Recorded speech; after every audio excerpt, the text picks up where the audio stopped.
So today, as you can see, I'm wearing a hat, and you'll find out why in just a minute. Because today, let me introduce to you my guest who I truly admire. Right from the beginning, he did it all on his own, studying agriculture and landscaping and building a successful business, a home, and a family. But there was always something in the back of his mind, a yearning to make another dream come true. And this is where he is at now.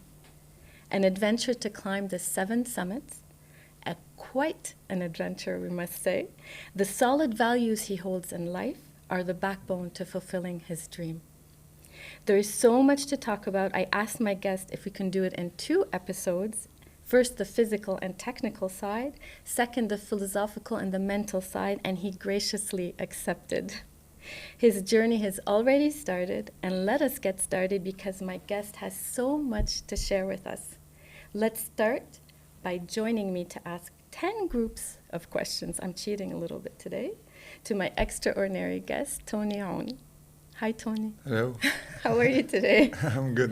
Are you ready for this challenge? It might be just as challenging as climbing a mountain because I have a lot to talk about with you today. Yeah. Let's do it. Yeah? Okay. And thank you for the introduction. Thanks to you for joining me today. So let's start. Just give us a small introduction about yourself. Okay. I come from a scouting background. All my life I was like hitting nature, going camping, hiking. And then it grows up with me. Yeah. And it becomes a part of you. Yeah. Yeah. I ended up adding photography to it, landscape photography. And then bit by bit I discovered the mountains. Right. Yeah, it was a little bit in Lebanon, more abroad. Okay. Mainly in Italy. The oh, Dolomites. Really? Yeah. The Dolomites. Okay, that's where you started. It was like a click. Right. And then I wanted to push myself. So that's quite a push. Yeah. It's about challenging yourself. Right. And doing something new in your life. Yeah. Otherwise, it's gonna be routine. It's gonna be, let's say, boring. Right. So I try every time to do something new, to learn something new. There's so much to learn. Yeah. Yeah. Okay, so are you ready to start with my challenge today? Yeah. Okay. So actually you kind of answered my first question because I wanted to ask you why you're doing this, but you explained because you're close to nature, you want to challenge yourself? It's about a lot of things, to be honest. It's about, challenging myself first. Yeah. It's about, I have kids. Yeah. And for me, kids nowadays, they lack of role models. Oh, okay. Okay, so they are always on their screens, and you ask somebody, what do you want to do? He wants to be like this influencer and this YouTuber. Right. But life isn't that easy.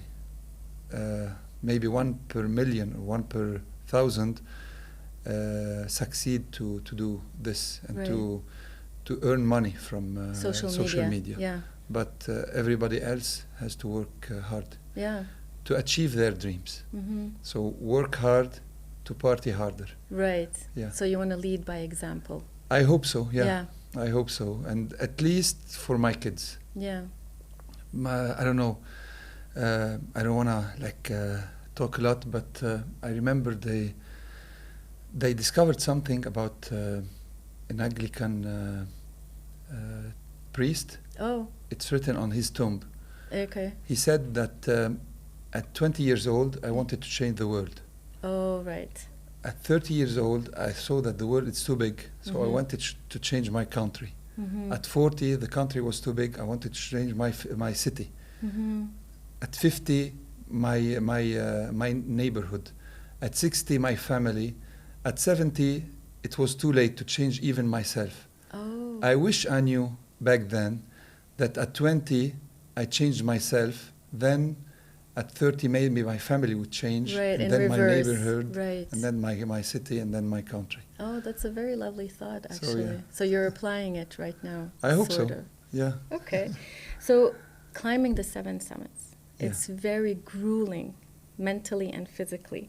How do you prepare for this? How do you train? Mentally, It's hard. You do some yoga, you do some meditation. Oh, you do that expressly to train yourself for the seven summit? I do. I enjoy meditation during my hiking. Okay. So I learned this. It's a simple technique. Right. You just focus on your breathing. Right. While walking. I have my life is very busy, so I don't have a lot of time to meditate and to sit alone and everything. I'm good. It's okay, because when you're up there in the mountains, the key is to forget about everything else outside and to get into the mountain, because you have to be very well prepared. Yeah. And most of the big mountains, you climb them with your head. Yeah. So you have to. It starts with the mind. You have to be ready physically and to train well. I train a lot. I train 5 days a week. Yeah. Sometimes 2 times per day. Okay. What kind of training are you doing? Like, I don't do like weight training or anything. So I do. I train my core. I train my joints. Oh, your joints. Yeah. Okay, that's interesting. Yeah. Yeah. So I do body weight lifting. I do calisthenic. Yeah. Yeah. Mainly. And I do cardio a lot. So I train 2 times with a PT and 3 times I do cardio. You told me that you do cardio with a weight on your back. Yeah. So that you can practice for climbing the mountain. Yeah, true. Yeah. Because not all the mountains you have someone to carry your things. Yeah. Like Even so, you still need to carry some stuff on your own. It's around 7, 8, 9 kilos, sometimes 10 kilos, 12 kilos at higher altitude, like in Aconcagua. Yeah. Because the porters, they have limited kilos to have on their back. Okay, there are rules and regulations for the porters. Yeah, of course. Okay. So like in Argentina, it's 10 kilos. Sorry, I'm going to interrupt you for a second because you're talking about Argentina, Aconcagua. Yeah. And you already climbed the first summit. I already climbed the 2 first summits. Oh, 2 of them? Yeah, Kilimanjaro. Oh, you did Kilimanjaro. Yeah, it's the highest summit in Africa. Yeah. I didn't know you did that one already. Yeah. Okay. And it's the easiest one among the 7 because it's a hiking mountain. Okay. Yeah. So you get to the summit by hiking. Right. You don't need technical it's not snowy. You have like scattered glaciers here and there, but you walk there. The climate helps. Yeah. You walk there. Yeah, sorry I interrupted you, but because I don't think people knew already that you already did 2 of the summits. Yeah, I just wanted to highlight that. Yeah. Okay. I started last February. Last 2023. Doing Kilimanjaro. Right, because it takes time. You have to train for each mountain specifically. Yeah, true. And sometimes you have to stop and do other summits to get to be prepared to the next one. Right, just like you have a trip now. You're going to Nepal to hike. Yeah, just a small mountain of 6,000 meters. 6,800. 6,800 meters. It's called Amadablam. Okay, Amadablam. It's a very technical mountain. Okay. It's hard. Okay. It's so it's specific for training, I feel. Yeah. Okay. I want to take it easy. I want to go step by step. Yeah. You can see some people going directly to Everest. Right. But I want to enjoy I'm enjoying the journey, to be honest. Right. Yeah. You're not in a rush. No. That's good. I have time, yeah. Your body also needs to adapt to environment, jet lag. How does it adapt so quickly? You know what I'm saying? Like the air pressure, everything, your body also has to adapt to that. Yeah, everything is on one side, and the lack of oxygen is on the other side. It's your biggest, let's say, enemy. Okay. Okay, because the higher you go, the less oxygen you have. Right. And then you have to adjust and to live with it. Do you have breathing exercises that you train, or? Usually no. Okay. I don't do this, but you take it slowly and you go up. It starts like above, let's say, 3,500. Right. You have to take it slowly from there. Okay. Like in Tanzania, they say pole pole. Oh, shway, little by little. Little by little, yeah. Okay, pole. So you walk very slowly. Okay. Okay, so that your body can adjust. Otherwise, you can suffer from AMS. Which is? Acute mountain sickness. Oh, acute mountain sickness. Yeah, That's no, a syndrome. it's not acute. Yeah. I thought it's acute mountain sickness. Yeah. It's acute. Acute, Yeah, yeah. I'm joking. Not Yeah. مهضوم يعني. No, not a cute one. Okay. Not a cute one at all. Okay. And your diet? Before, يعني, you have to eat a lot of carbs and protein. Okay. Because on the mountain, you don't get to eat a lot of protein, especially in Nepal. Okay. Nepal, when you get into the Himalayas, Right. you stop eating vegetables, raw vegetables, and meat. Yeah, obviously. Okay. Because logistically, they don't get fresh meat, and you don't get like... you can't just open the fridge and take out a steak. So everything goes to the cities and to the towns by porters. Okay. So the carbs are not your enemy.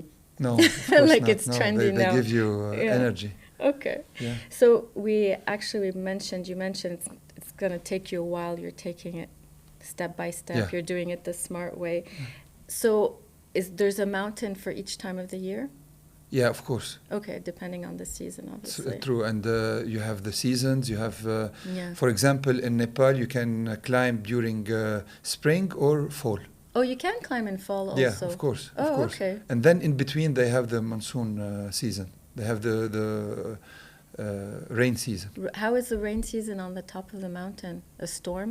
Yeah, snowstorm? No, not snow, but you have like rainy season. Yeah. Okay. So you stop climbing. Yeah. Yeah. Okay. Is there a mountain that you anticipate the most? Is there one that you fear the most? There's always fear.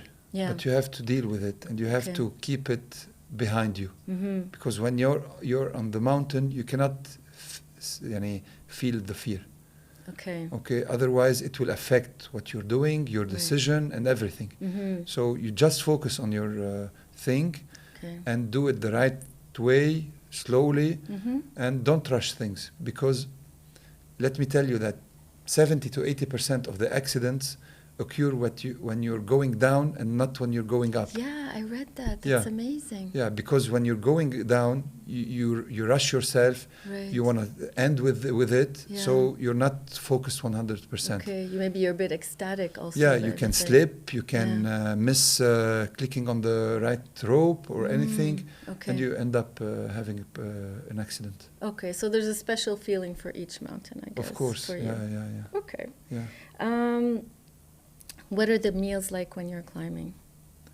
It's you mentioned that actually right now. Yeah. Usually it's prepared by the Sherpas or by the guides that you have. Right. In Nepal, you have the tea houses in the towns and small villages, and then you arrive at a certain place where you don't have cities, towns anymore or villages.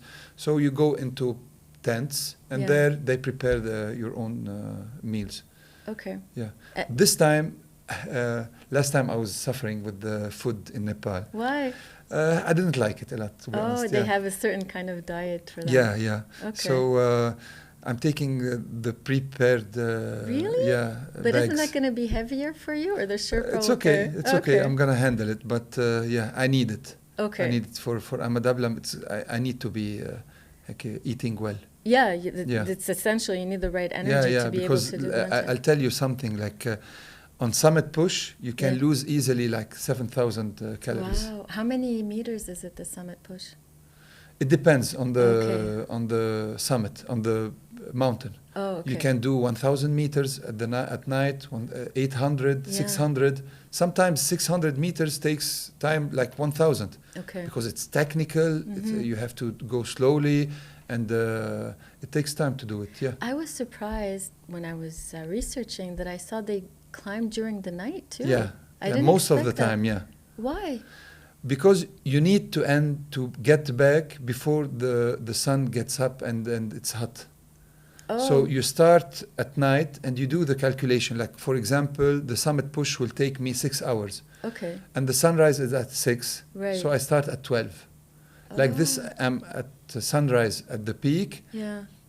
And surprisingly, I don't know if you know it, you stay like 10 or 15 minutes max, 20 minutes on the peak, and then you go down. Yeah. You rush down. So Right. it's not like you sit up Yeah. there I one didn't hour. expect that, actually. Yeah, Right. and enjoy the place. But and you take everything. pictures. Yeah, of course, a little bit. And Do you, then do you remove your gloves? you 'Cause try it's not. freezing. Yeah. It's freezing. Yeah. Okay. Yeah. In Aconcagua, it was freezing. Yeah? Yeah. How was the temperature? Aconcagua is a 7,000 meters Right. mountain, and then you're far in the south. So the feeling, it's like you're on 8,000 meters in Nepal. Oh, really? Yeah, so you have the cold wind coming from the Antarctica. It's drier, you mean? It's very dry, it's very cold. Okay. It's very cold and it's very windy. It's like scissors. It's like it Yeah, cuts yeah. the wind It cuts when it's you, yeah. like True, when it's very dry. So yeah, I was putting 3 gloves. Oh, wow. Yeah. And they're special gloves too. Yeah, of course. Mm. Yeah. Okay. You have the linen and then the Gore-Tex and then the mitten ones. Oh, you put mittens on top of the yeah, Gore-Tex? the one without the fingers, you know? Yeah, the big yeah. ones. Like, Yeah, I'm from Canada. I know Yeah, these yeah. things. I forgot what I was going to say, but anyways, it'll come back to me. What about water? Yeah, it's very crucial, water. Yeah. This is the main thing.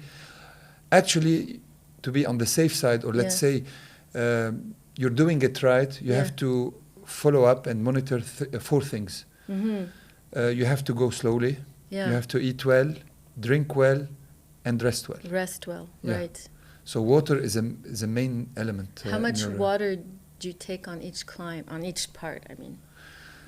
It's about your intake during your 24 hours. So let's say a day at a normal day, it was in Aconcagua like 5,000 and above. Mm-hmm. Let's say 4,000 above.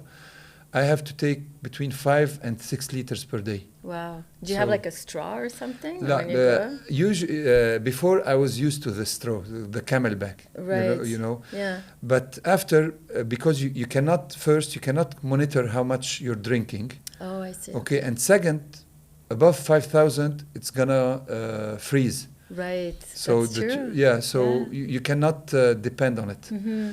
So what I learned from my Argentinian guide, is that you go you take for example 2 liters, one in a thermos and one in a bottle, and you put the bottle upside down so that the opening won't freeze easily. Oh, okay, and you have a big opening for the bottle. Because you can't open it when it's frozen? Yeah, Is that of course. Of course. Oh, I didn't think about that. Wow, there's so many little details. Yeah, and I divide my amount of water for the stops.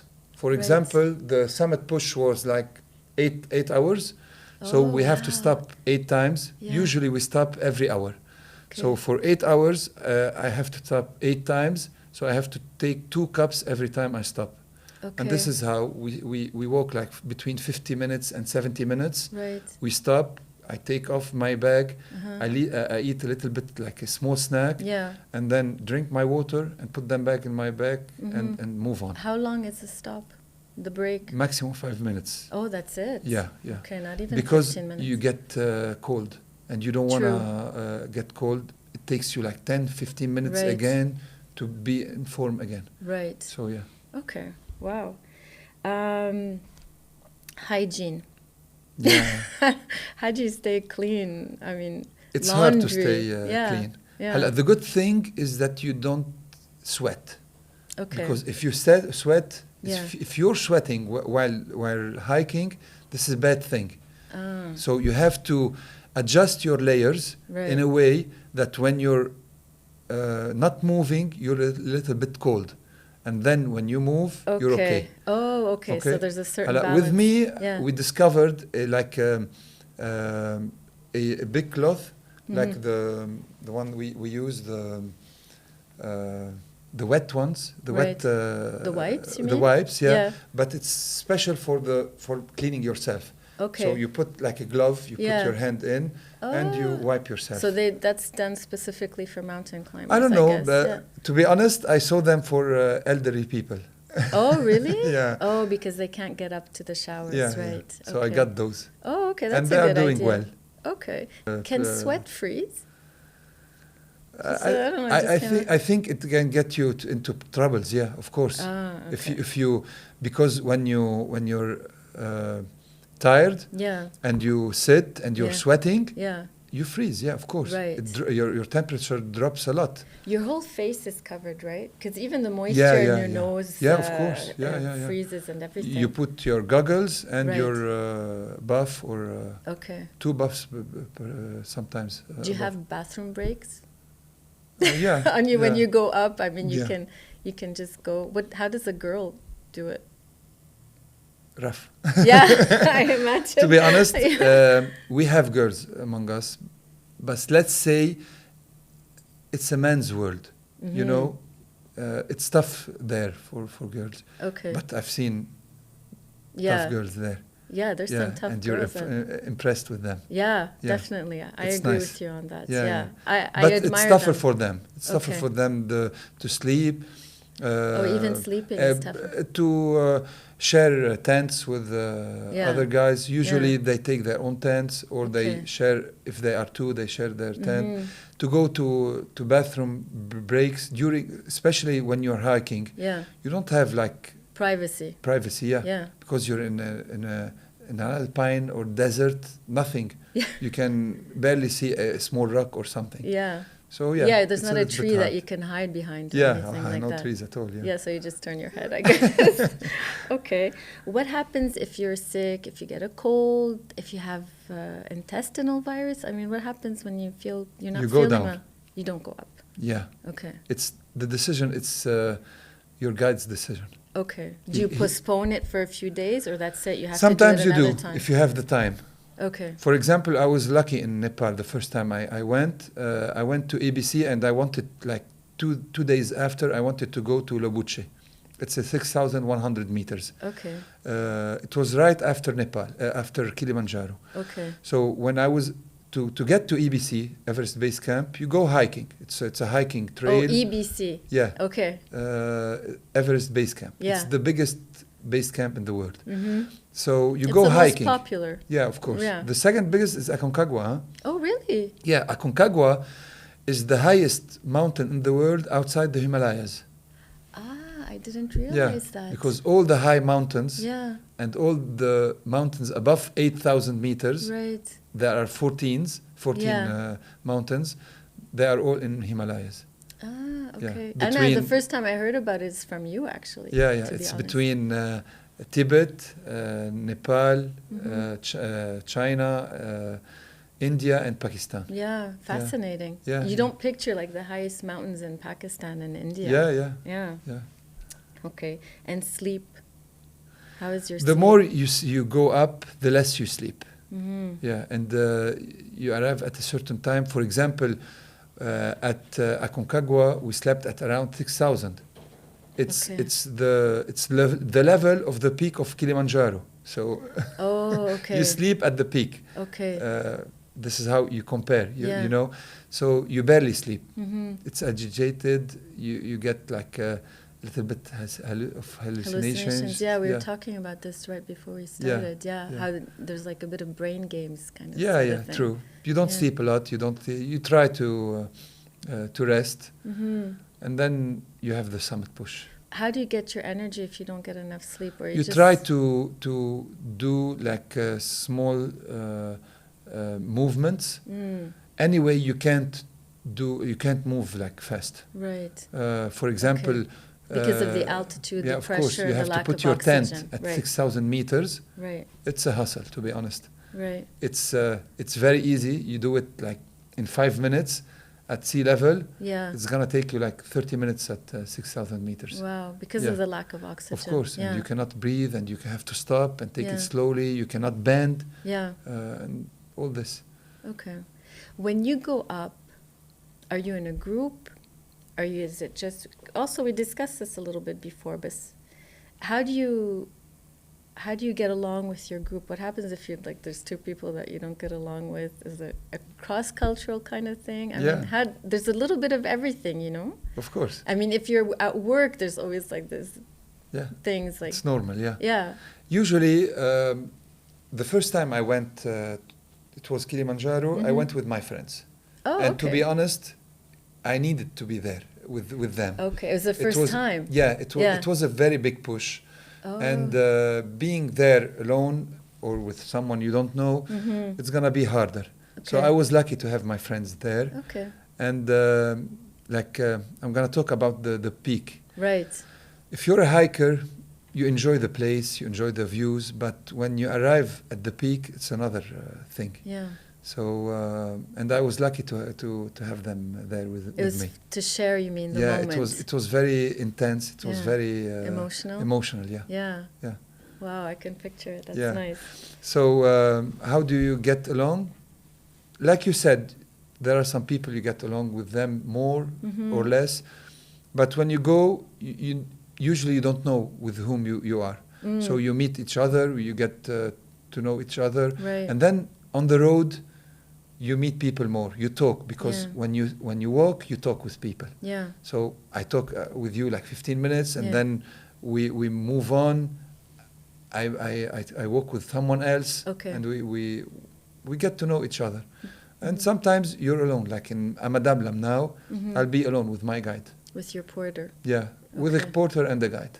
Oh, I see. Okay. Yeah. Okay, because sometimes the cultural differences make it difficult to understand it's a first each for other. me. Ah. Yeah, so I'm a Different little bit worried about it. So how it's gonna be? Yeah, I'm good with it. I sit alone. I enjoy myself being alone. But for 25 days, I would imagine they would be.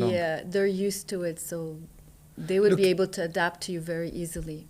To be honest, it's every day. It's like the other. So you wake up early. You take your breakfast. Yeah. You arrange your things. You put your backpack, and you move on.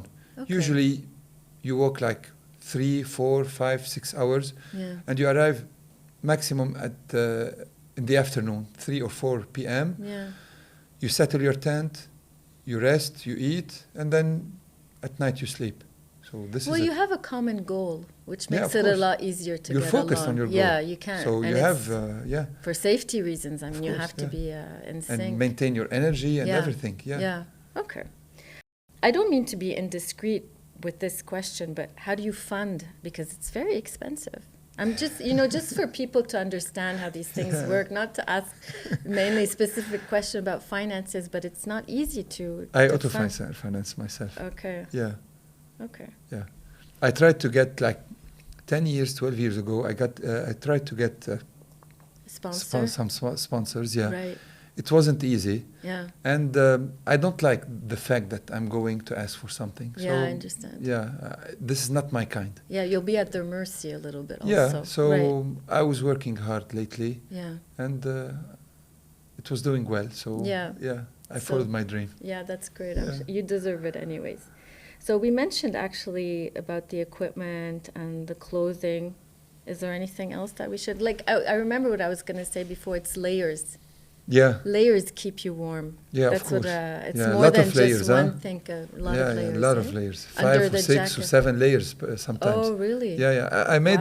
I made a story about it during Aconcagua. Oh, right, I saw it. Yeah. What you wear and everything. Yeah, that's impressive. Yeah. And how much, do you have a change of clothes?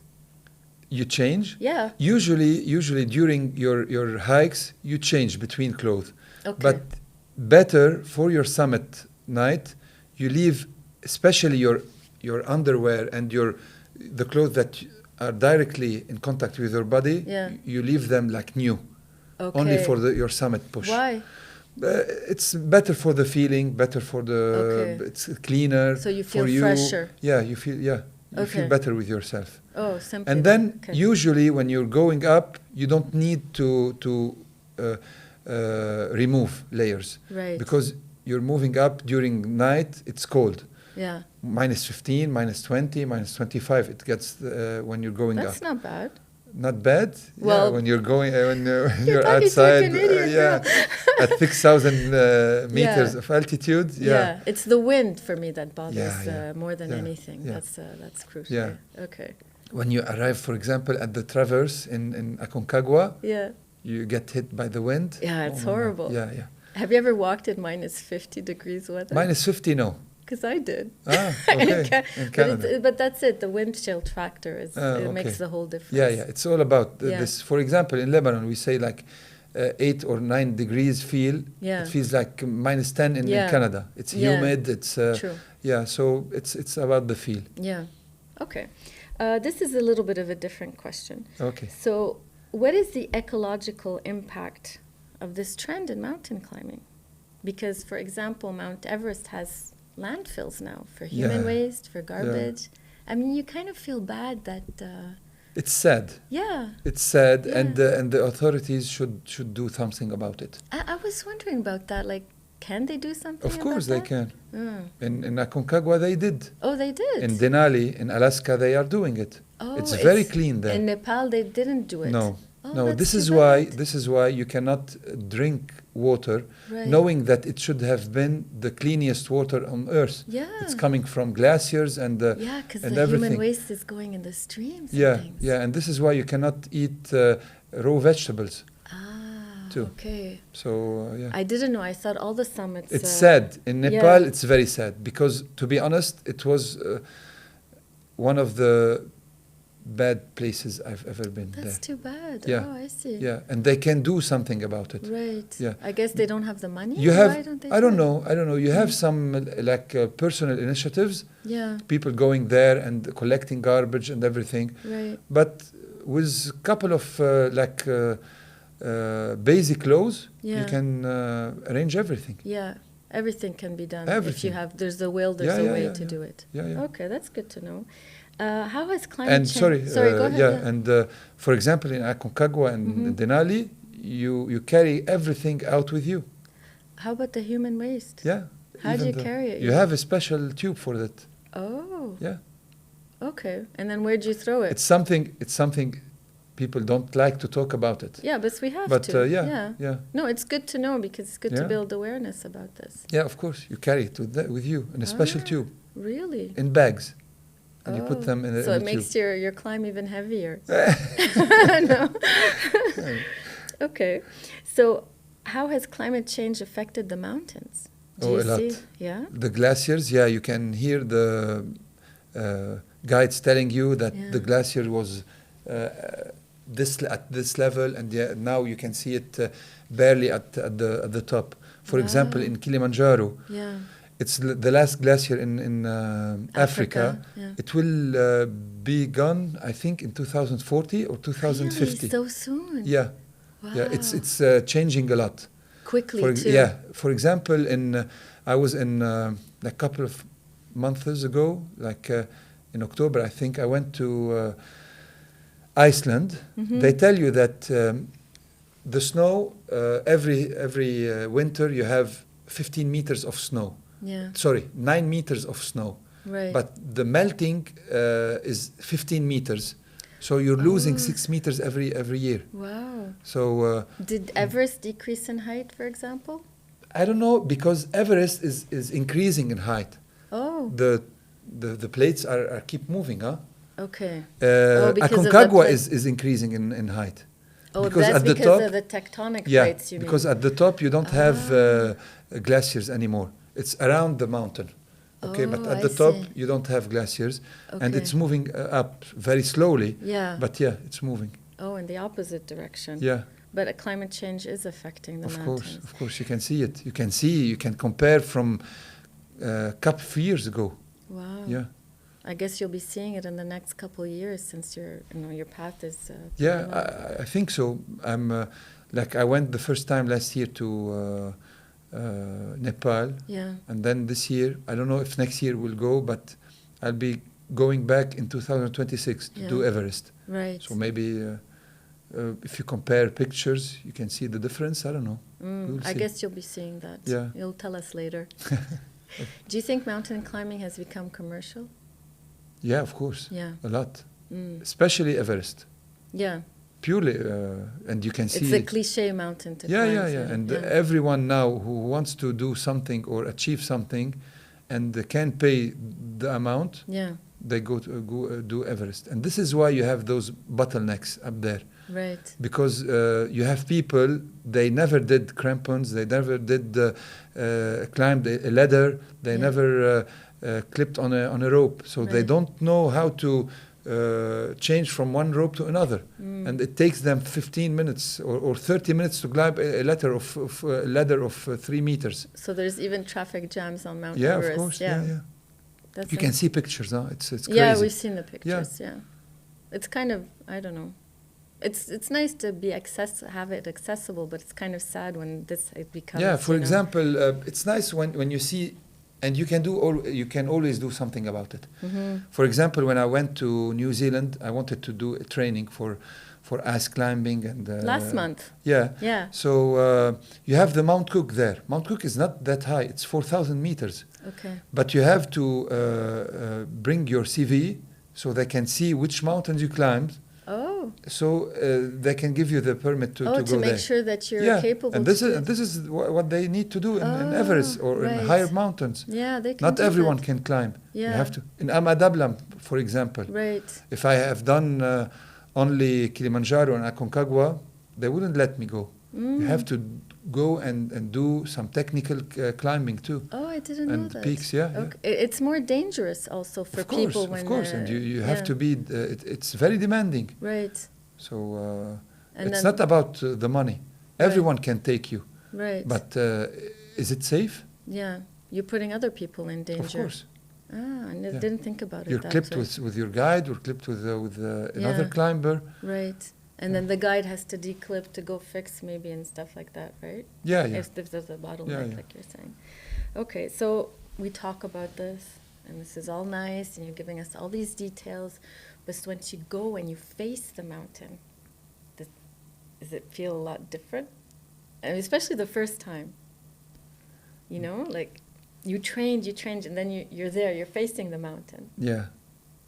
How did it feel? At some point, you leave everything behind. Oh, okay. Yeah. It's you and the mountain. Yeah. And I laugh when I hear someone saying when they climb a mountain or something, I conquered the mountain. Yeah. You know, come on, you cannot conquer the mountain. Yeah. If it doesn't want you to go up, it will blow you with one wind, or an avalanche or whatever, or a bad weather. So you have to respect the mountain there. Yeah. And you have to respect the weather and the things that are going on around you, and read well what's going on. If it's dangerous, you have to go down.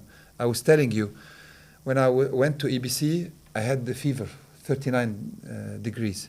So I went up because it was like hiking, but when going down, I was almost... going down was difficult. EBC, I need help. So Nasser, a buddy of mine, that we went like some peaks together, he was almost holding me to go down. Wow.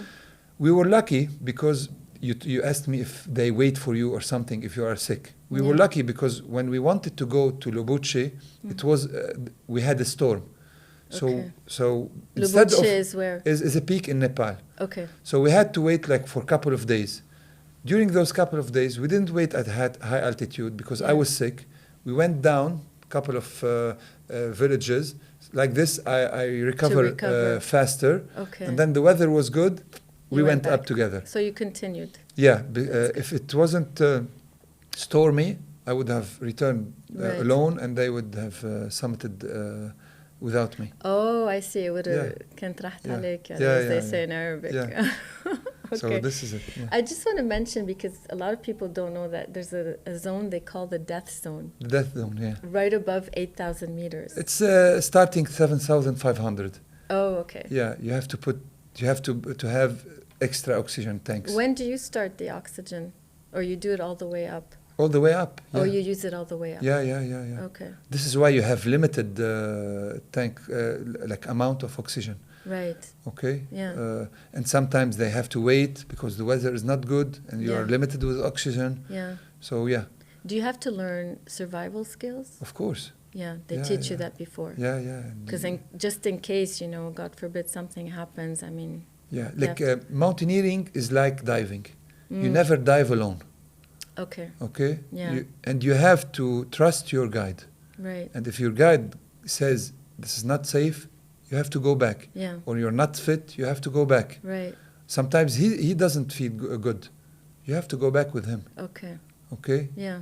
And then it happens with someone, and now Yeah. he's making a story about it, that Right. his guide was Was sick, and he wanted to go down, and he didn't agree with him, and he went up, and he Oh. got lost on Yeah. on the mountain. He went up by himself? Yeah, and he got Ah. lost, and he stayed 18 hours. He almost died, and randomly, like by chance, another guide saw him and brought him down. Mm-hmm. And now he's doing like he is a survivor and everything, and it's okay. the fault of his guide. Right. It's You not the have to fault. leave your ego down. Yeah, this is it. Yeah. Okay. Different kind of question. Yeah, What kind of books you read a lot? yeah, So you take one book with you? yeah. One book. Just one. Yeah. What are you reading now? Now, Yeah. The Black Swan. Oh, really? Yeah, Okay.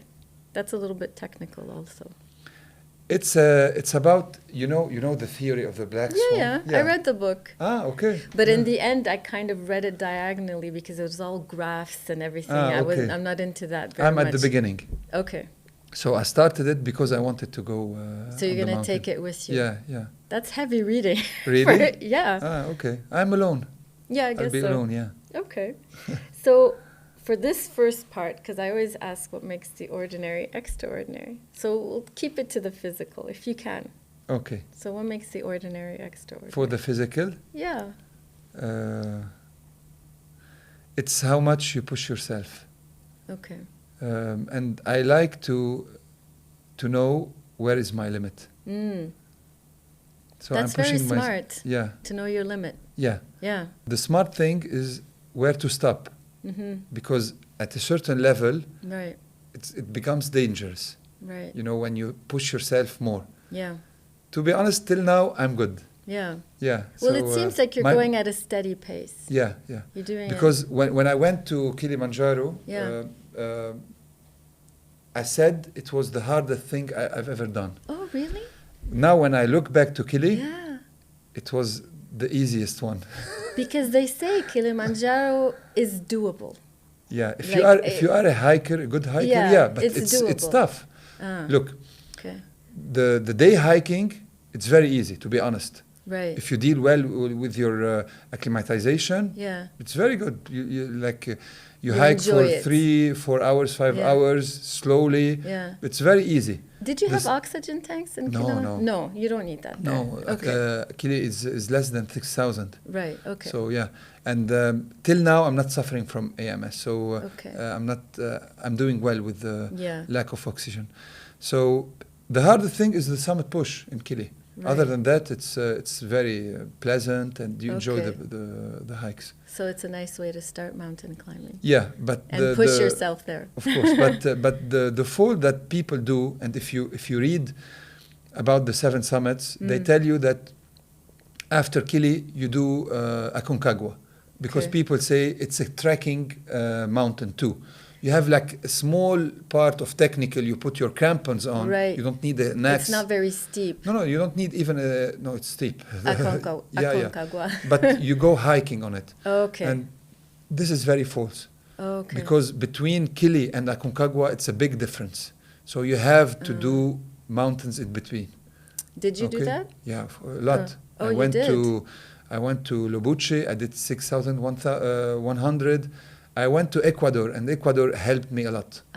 Because Ecuador, It's in South I did, America. Too. yeah. Not only this, Ecuador, I did in 10 days. I did 5 peaks, and to be honest, it was the hardest thing I ever 5 done. peaks in 10 Yeah, days? yeah. How'd you do that? You just jump from one mountain Every to another? 48 hours, I did 1 peak.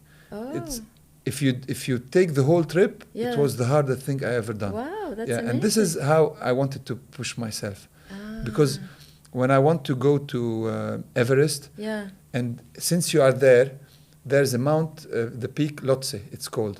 Okay. You have the camp 4, you have the same camp.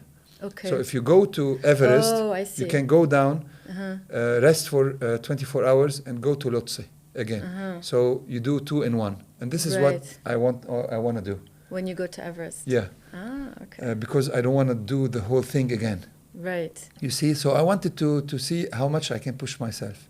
And in Ecuador, it's above 6,000. Chimborazo, it's and Cayambe and Cotopaxi and all that. So it was very hard. You always feel so good that you are able to do it, and we are able to give so much more of ourselves than we realize. Of course. Yeah. I have to say, I'm amazed how you remember all these names. Yeah, because, me too. Each name, seriously, me too. Because they're from so many different languages and all these indigenous languages and everything. So they're a little bit complicated to remember all of them. True. Where can people find you? On social media. Yeah. It's Tony Aoun on Instagram. Okay. The I'll put account the link. name. Yeah. Account name. It's Tony Tony. Yeah. Tony Toni. Yeah. Tony Tone. Yeah. Special. It was for fun. Yeah. To be honest. Okay. And I kept it like this. Yeah. Well, thank you so much for this first part. Thanks I really appreciate it. Me too. I hope I didn't tire you too much. No, it's okay. We'll see after I'm getting into it more. We're getting now. into it, right? Because now we're going to get into the heavy stuff. Yalla. Okay. Yalla. Let's go. Thank you, Tony. Thanks for you. Thank you.